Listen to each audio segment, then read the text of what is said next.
Que Dios me los bendiga, mis hermanos. Es un gusto poderlos saludar en el amor de Jesucristo. Deseo que estén pasando un feliz fin de semana y que la gracia del Señor nos acompañe en esta semana que también inicia este domingo. Deseamos que siempre podamos tener esas mayores bendiciones, tanto en la clase que tenemos en línea como también en nuestro servicio devocional de Second Baptist en español. Que Dios me lo siga bendiciendo.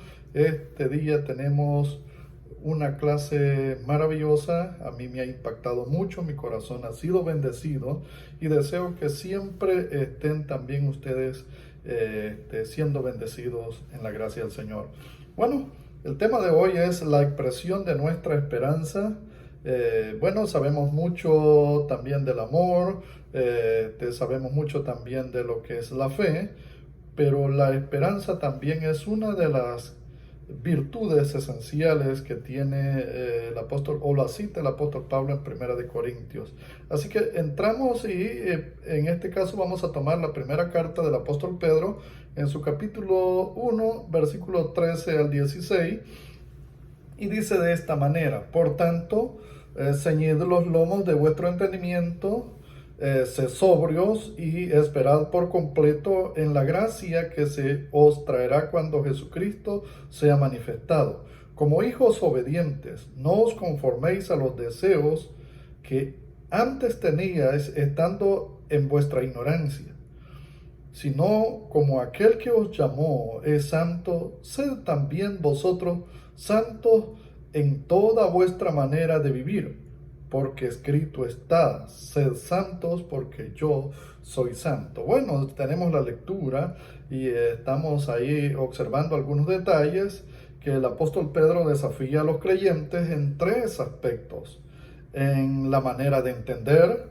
en la manera de obedecer y en la manera de ser. La vida cristiana es una vida integrada en todos los aspectos. El cristiano debe vivir con una gracia y santidad y no de conformidad con el mundo. Según el versículo 13, nos da a entender, dice: ceñid los lomos de vuestro entendimiento. Bueno, en aquel entonces, como eran túnicas las que usaban, hoy en la actualidad diríamos habrá que remangarnos para hacer las cosas, o sea, dar el todo por el todo en lo que hacemos y nos entregamos. Pedro está demandando que desechemos la vanidad y pensemos en la verdad absoluta. Cuando hacemos esto, nuestro entendimiento empieza a apreciar los valores eternos, los cuales no se ven en la sociedad que está viciada por la corrupción. Bueno, hay detalles en los que nosotros estamos enfocados y nos detenemos constantemente. Las personas con más esperanza en el planeta son los que se sienten, y no solo se sienten, sino que hemos creído que estamos cerca de Dios y creemos en sus promesas. Y las personas que en este mundo se sienten con menos esperanza en el planeta, no solo se sienten, yo creo que también es una realidad patente en sus vidas, se sienten más lejos de Dios. Pueden notar que las personas ponen su esperanza en otras cosas. A mí me llamó la atención una vez leyendo un libro de Rick Warren, y dice que cuando una cultura se olvida de Dios, la riqueza es idolatrada, la verdad es minimizada, la vida es trivializada, el aborto es legalizado, la televisión es vulgarizada, la publicidad es sensualizada, nuestras creencias nuestras conciencias son desestabilizadas e insensibilizadas, la educación es secularizada, el comercio es monopolizado, la razón, las razas, perdón, son segregadas y la política es polarizada, los deportes escandalizados, la moral y la ética es liberalizada y el entretenimiento el crimen se vuelve sensacionalista y la inmoralidad es popularizada. El pecado es embellecido, las cortes se paralizan, la separación de las familias se raciocinan y los morales son insensibles. Los cristianos son demonizados y Dios es marginado. Interesante eso de cómo cuando la esperanza desaparece en la vida de una persona, todo lo demás cobra prioridad, valor, pero nos olvidamos que en realidad las verdaderas personas que tienen esperanza te pueden superar cualquier circunstancia en la vida. Bueno, hay 10 razones por lo menos de la desesperanza en este mundo, hay más, pero estaba observando eso y cuando nosotros nos encontramos en esas situaciones, también hay un aumento.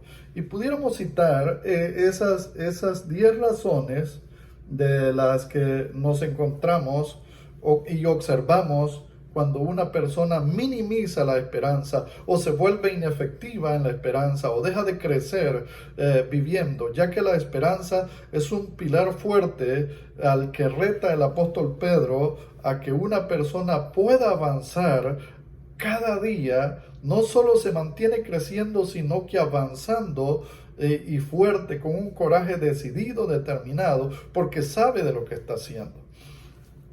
Bueno, esas 10 razones se las voy a mencionar un poco rápido, a pasarraya, sin mayor explicación, pero en realidad es lo que nosotros debemos de enfocar cada día.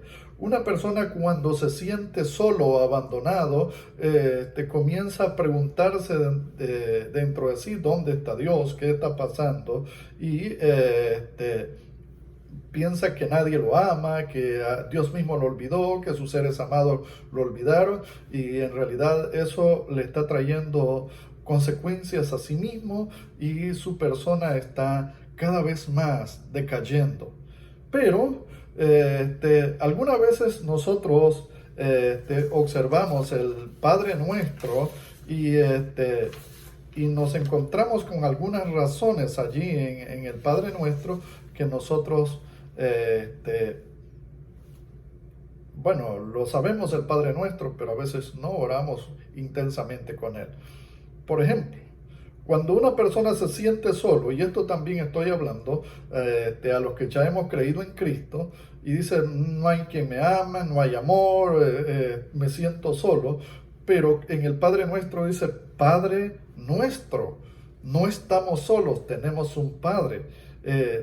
Así como hay 10 razones que minimizan la esperanza, también hay 10 razones en el Padre Nuestro mostradas allí para contrarrestar esas situaciones en la vida, porque no es algo que solo está allí, sino que de alguna manera cobramos esa fortaleza en el Señor. La segunda razón dice cuando la vida parece que está fuera de control.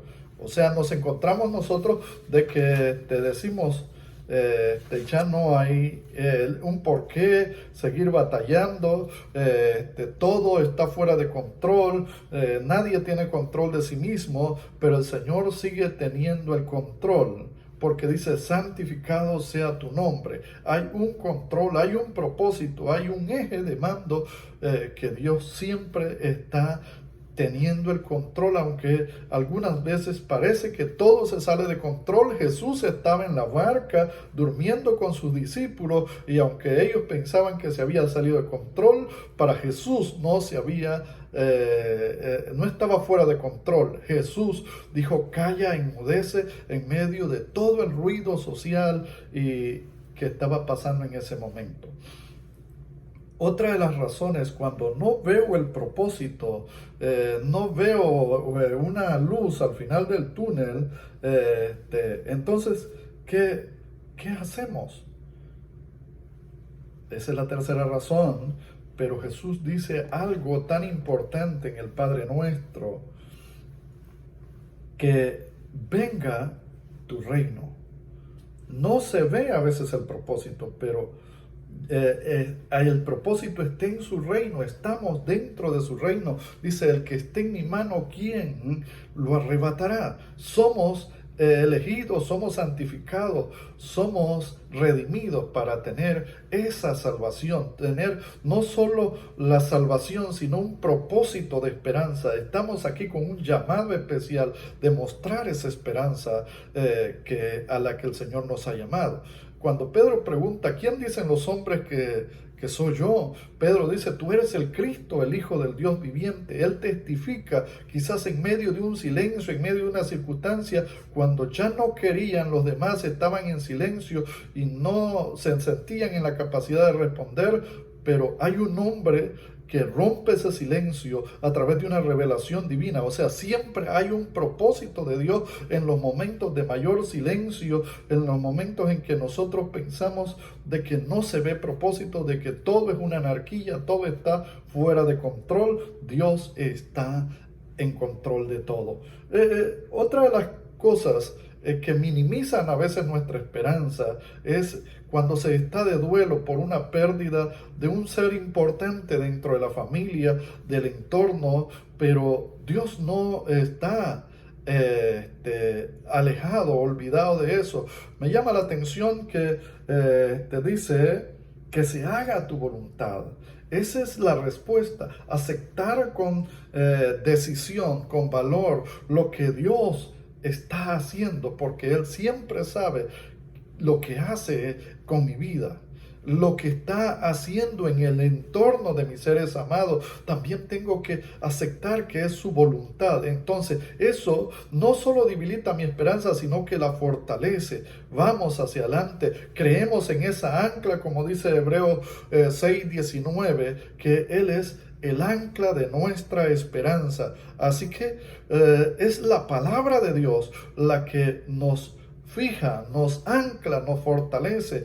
En la palabra de Dios no solo hay alrededor de 71 versículos que hablan de la esperanza, sino que hay alrededor de 7,000 promesas, y en estas casi 70 palabras del Padre Nuestro encontramos tanta fortaleza para ir desglosando cada uno de esos detalles. También cuando la quinta razón que minimiza la esperanza es cuando no tienes lo que necesitas, pero el Señor dice en el Padre Nuestro que Él sí tiene lo que necesitamos nosotros. Dice, el pan nuestro de cada día, dánoslo hoy. Cada día corremos hacia la meta, corremos hacia nuestras necesidades, pero Él tiene lo que nosotros necesitamos. Todas nuestras necesidades están cubiertas en el Señor. Entonces nuestra esperanza tiene que ser evidente cada día. Siempre que nos encontramos nosotros con esos detalles. También hay otro, cuando has hecho algo malo o he hecho algo malo, debo de mirar a la cruz de Cristo, y en el mismo Padre Nuestro dice, perdona nuestras deudas. Perdona nuestras deudas. Entonces encontramos perdón. No solo nos vemos algunas veces abrumados, nos sentimos culpables, pero la Biblia sí nos enseña a nosotros en Romanos 10 que a veces nos encontramos con situaciones que no queremos, que estamos temerosos de lo malo, de lo que está pasando y algunas veces de lo que hemos hecho. Pero, ¿qué dice entonces la palabra del Señor en base al Padre Nuestro? Está diciendo que nuestras deudas son perdonadas en la sangre de Cristo. Y hay algo más. Cuando hemos sido heridos o has sido herido profundamente por alguien, nosotros decimos, no lo puedo perdonar, no lo puedo olvidar. Pero el Señor dice en Romanos 12:19, mía es la venganza. Para mí, yo debo de perdonar, debo estar presto a perdonar, pero es el Señor, el juez, No debo de tomar el lugar del juez, porque mi lugar es perdonar, pero el lugar del Señor es juzgar. Entonces eso fortalece mi esperanza, eso fortalece mi confianza en darme cuenta que yo no estoy solo, sino que tengo a un Padre, tengo a un Señor, tengo a alguien que está pendiente de todas mis necesidades, de todas mis incomodidades. Entonces debo de sentir ese gozo en medio de toda circunstancia. Aunque hay veces el gozo no es producto de las cosas que tengo o de que pueda lograr, sino de las promesas que el Señor me ha asegurado. Entonces allí debe estar anclada mi confianza y mi seguridad siempre. Otra de las cosas es cuando eres empujado en la dirección equivocada, o sea, no nos metas en la tentación. A veces la tentación, pero a mí me llama lo que dice Primera de Corintios 10:13, que juntamente con la tentación viene la salida y que no pondrá cargas el Señor que no podemos llevar. Siempre Él está trabajando con nosotros, en nosotros y por nosotros. O sea, su deseo maravilloso es bendecirlo. Hay una de las razones cuando estamos acosados por el miedo. La número 9, cuando estamos acosados por el miedo, el Señor dice que nosotros decimos, no nos metas en la tentación, no, líbranos del mal, líbranos del mal. El Señor lo que está allí, claro que estoy para librarte. Y eso debe de fortalecer nuestra esperanza, nuestra paciencia, nuestro ánimo, la decadencia que a veces sentimos.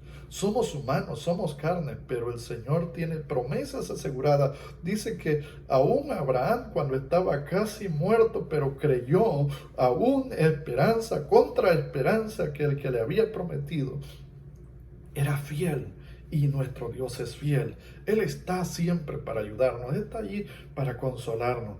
Y por último, cuando parece que estoy derrotado y que mis lágrimas se agotan, pero el Señor dice que Él enjugará toda lágrima de los ojos de ellos. Esto no termina ni aún con la muerte, aún continúa. Por eso es que David dice en el Salmo 23, uno de los salmos más conocidos, la mayoría de cristianos, o nuestro cristianismo es conocido, es famoso en toda la escritura y también en el cristianismo, pero no es solamente la esperanza de David de la que él testifica, sino que él está seguro y Dios está respaldando la promesa. Y él comienza que el Señor es mi pastor, pero concluye y dice, en la casa del Señor moraré por largos días. Y así concluye el Padre Nuestro para concluir esas 10 respuestas que minimizan, o sea, esas 10 preocupaciones que minimizan la esperanza. También hay 10 respuestas en el Padre Nuestro, en esas casi 70 palabras que tiene el Padre Nuestro. Dice, porque tuyo es el reino, el poder y la gloria. Dios siempre está en control. Nuestra fe, nuestra esperanza y nuestro amor es fortalecido y cubierto por su misericordia. Les deseo que la gracia, el favor de Jesucristo esté bendiciendo su vida. En el nombre del Señor quiero orar y bendecirlo. Padre, en el nombre de Jesús, solo tu gracia puede consolarnos, fortalecer nuestra esperanza, para que la lucha, en medio de toda circunstancia, en medio de toda preocupación, nuestra esperanza sea evidente en la obediencia, en creer, en testificar y en basarnos, Señor, que tenemos una carrera y que no estamos estancados, sino que tenemos que correr a la meta que tú estás trazando. Ayúdanos a llegar hasta el final, que cuando nuestra esperanza se debilite, fortalécenos, porque tu palabra dice que todos los que confían y esperan en el Señor, sus fuerzas serán renovadas, correrán y no se cansarán, caminarán y no se fatigarán y levantarán alas como las águilas. Padre, nos bendecimos en el nombre de Jesús a todos, para gloria tuya. Amén.